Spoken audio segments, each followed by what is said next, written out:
Welcome sa Usapang Agri-Negosyo, Agri-Asenso.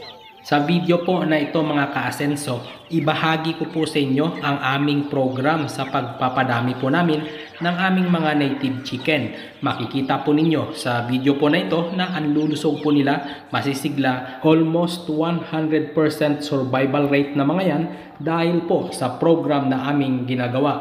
Pero bago yan, intro muna tayo. Agri-Negosyo, Agri-Asenso.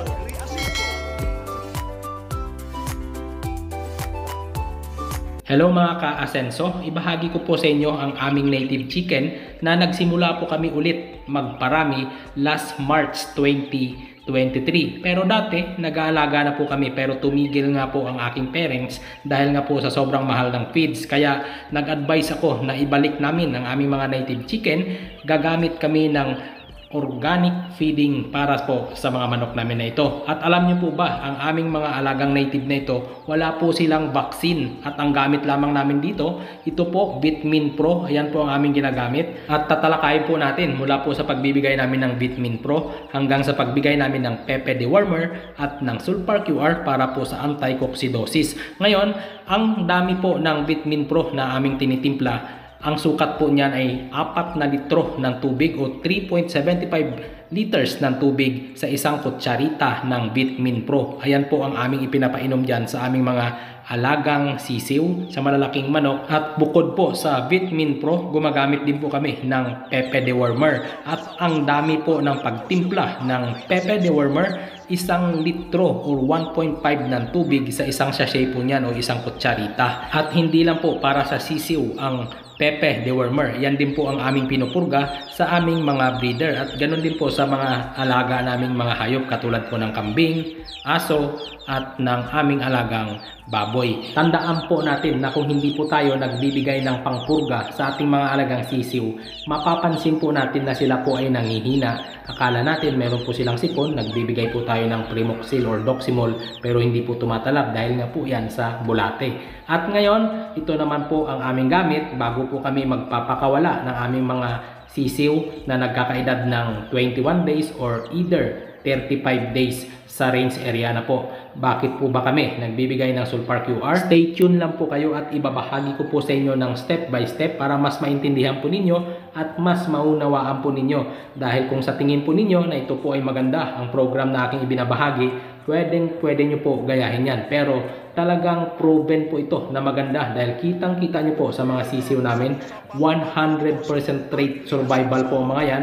Hindi po namamatay ang aming mga sisiw dahil po sa mga karamdaman. Meron po kaming namatay na mga 4 o 6 na mga sisiw dyan, hindi po dahil sa sakit, kundi dahil po doon sa cannibalism. Dahil kapag malalaki na po sila, lalong-lalo na, may lahing mga hulo po yung iba at yung iba naman po ay may halong heritage. Kaya yung mga weak o yung mga mahihina na sisiw, binubuli po yan ng mga medyo malaki na, kinakain po nila yung nasa puwetan ng mga sisiw. Binubuli po ng mga matatapang yung mga mahihina na sisiw, tinutuka po nila yung sa bandang puwetan ng mga sisiw na ito. Once na dumugo po, hindi na po nila tatantanan yan hanggang sa lumabas po ang laman loob ng isang sisiw. Kaya hanggang sa mamatay na po ito. Pero hindi naman po nasasayang dahil malalaki na rin po sila. Ang ginagawa namin, niluluto po namin yan at pinapakain sa aming mga alagang aso.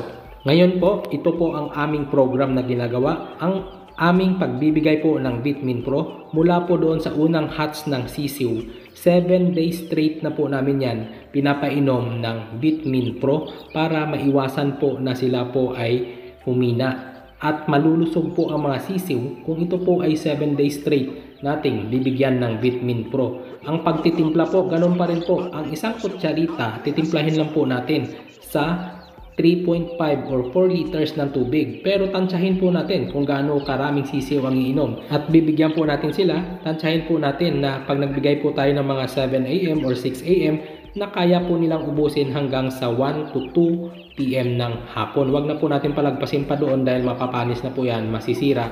At yan pa ang dahilan ng ikakamatay ng ating mga sisiw. After 7 days straight na pagbibigay natin sa mga sisiw ng Vitamin Pro, stop na po natin yon.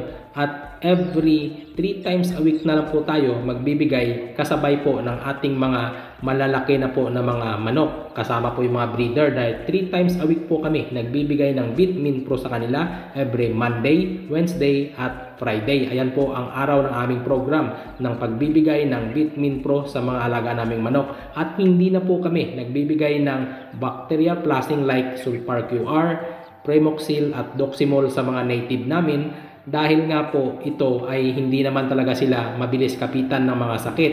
So nagbibigay lang po kami ng Premoxil, Doximol at Sulfar QR kapag ito po ay meron po silang karamdaman base po sa kanilang mga karamdaman. Nakikita nyo po sa aming mga manok na ito, masisigla po sila. So hindi po kami nagbibigay ng regular na bacterial flushing sa kanila para pag na-dispose po namin ito sa market, mas safe po kainin ng ating mga consumer. Pero sa mga breeder po namin, twice a month po kami nagbibigay ng bacterial flushing. Gamit namin ang Premoxil at Doximol. Dahil hindi tayo pwede gumamit ng isa lang dahil magkakaroon po ng resistance ang mga bakterya sa iisang gamot. Kaya twice a month po kami nagbabacterial flushing gamit ang Premoxil at Doximol. For example, ngayong araw nagbigay po kami ng Doximol. After 2 days umulan po ng malakas, nagbibigay na po kami kaagad ng another bacterial flushing na Premoxil para maiwasan po natin na magsiburo o yung manghina ang ating mga alagang manok. Ganun po ang aming ginagawa dito sa aming farm.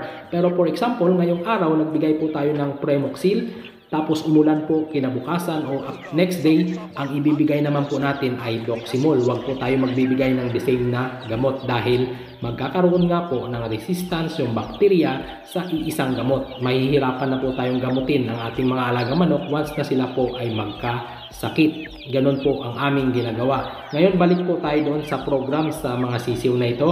Ang ginagawa naman po namin sa mga sisiw na ito, 7 days straight nga po yung Bitmin Pro. Tapos hindi na po kami nagbibigay ng bacterial flushing. Kapag meron lang pong nanghihina dyan, hinihiwalay na po namin.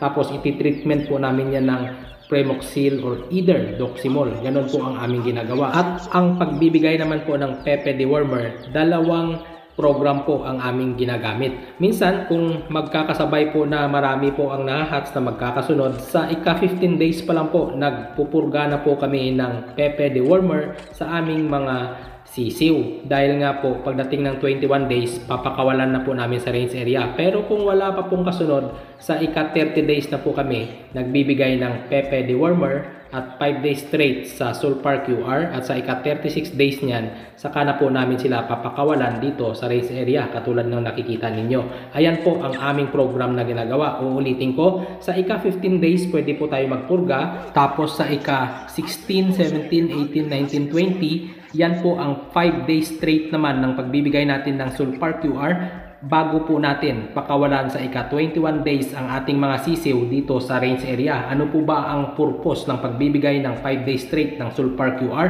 Para maiwasan po na mas stress ang digestive system ng ating mga sisiw dahil nga po nanggaling sila sa upa o ipa ng mais na kanilang kinakain, yung pino or either chick booster. Tapos nagta-transition po tayo dito sa organic feeding. Katulad po nito, nakikita ninyo, mix po yan, ang feeds na yan ng ubad o ubod ng saging, ginayat o kinayod na niyog, at fermented na kangkong na meron pong upa o ipa ng mais at giniling na mais. Ayan po ang pinapakain namin sa aming mga malalaki na mga manok. Yung isa naman po naming program sa pagbibigay ng dewormer at ng Sulfar QR, kung hindi po magkakasunod na hats ang mga manok, nagbibigay po kami ng Pepe Dewormer sa ika 30 days ng aming mga native chicken na ito. At pagdating ng 31, 32, 33, 34, 35 days, ayan po ang 5 days straight naman ang pagbibigay namin ng Sulfar QR. At sa ika 36 days, katulad nito, ang lalaki na nila, pinapakawalan na po namin dito sa range area. Ano po ba ang advantage nun doon sa mas maaga na binigyan ng pangpurga at ng Sulfar QR? Wala naman pong epekto sa kanilang katawan, pero ang advantage lang po ng mga malalaki na saka sila na bigyan ng pangpurga at ng Sulfar QR, mas may laban po sila sa mga breeder dito sa labas dahil malalaki na po sila ng aming pinakawalan. Pero yung mga maliliit, mas mahihina po sila, mabilis po silang mahuli ng mga breeder. kung sila po ay aawayin. Pero ngayon lang po yan, dahil itong mga ito, ihiwalay na po namin ang mga breeder na yan. Katulad ng nakikita ninyo malalaki, mga breeder po yan. Ihiwalay na po namin yan ng area ng paggagalaan nila. Sa ngayon, hindi pa po kasi namin nahati itong poultry sa dalawa. Pero ang poultry namin na ito ay dalawa po ito. Papakita ko po sa inyo sa iwalay na video dahil ibabahagi ko po sa inyo doon kung magkano po ang aming nagastos rito.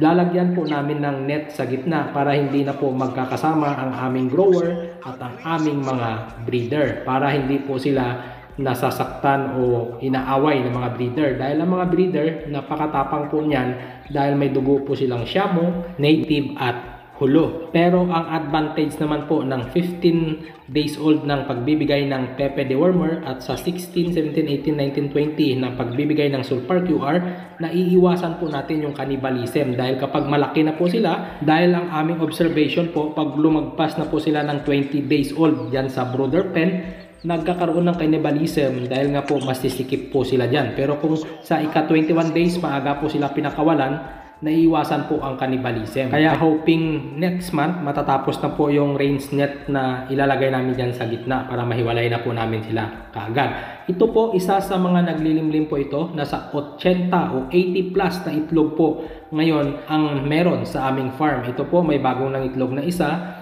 at dito naman, naglilimlim na po yan, nilagyan po ng aking nanay ng number dahil nga po meron pong mga ibang inahin na humahalo dito. So kung hahalo po dyan, hindi na po yan mapipisa, magiging balot na lang po dahil nga naunang maglimlim yung ibang mga itlog na ito. Kaya kapag meron pong nahalo dyan na walang number, kinukuha po yan at hinahalo po doon sa mga bagong ng itlog. Ngayon po, hoping by March, mapipisa po lahat ng mga 80 itlog na ito. At ang kagandahan po, mula nung gumamit po kami ng Egg 1000, combination po ng Vitamin Pro, Egg 1000 sa umaga, Vitamin Pro sa hapon, 3 times a week po yan, dumami po ang itlog ng aming mga alagang native na manok. Lahat po na yan, may laman po yan.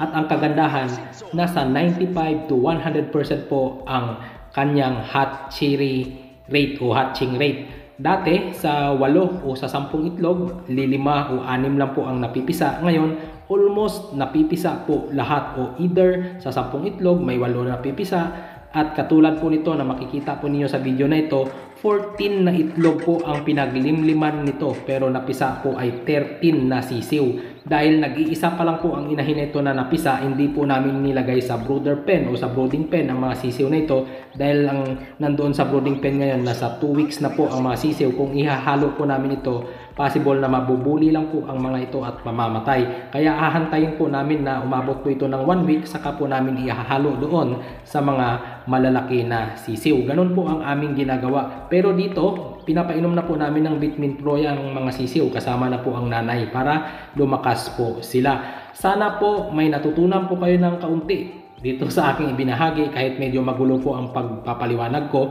Hoping na magawa ko pa po ang best ko sa susunod para mas mapaliwanag ko po sa inyo ng maayos ang aking mga vlogs at ang aming ginagawa sa aming farm. Hanggang dito na lang po ang video na ito. Maraming salamat po mga ka-asenso sa patuloy ninyong pag-support sa aking channel na ito. God bless po sa lahat.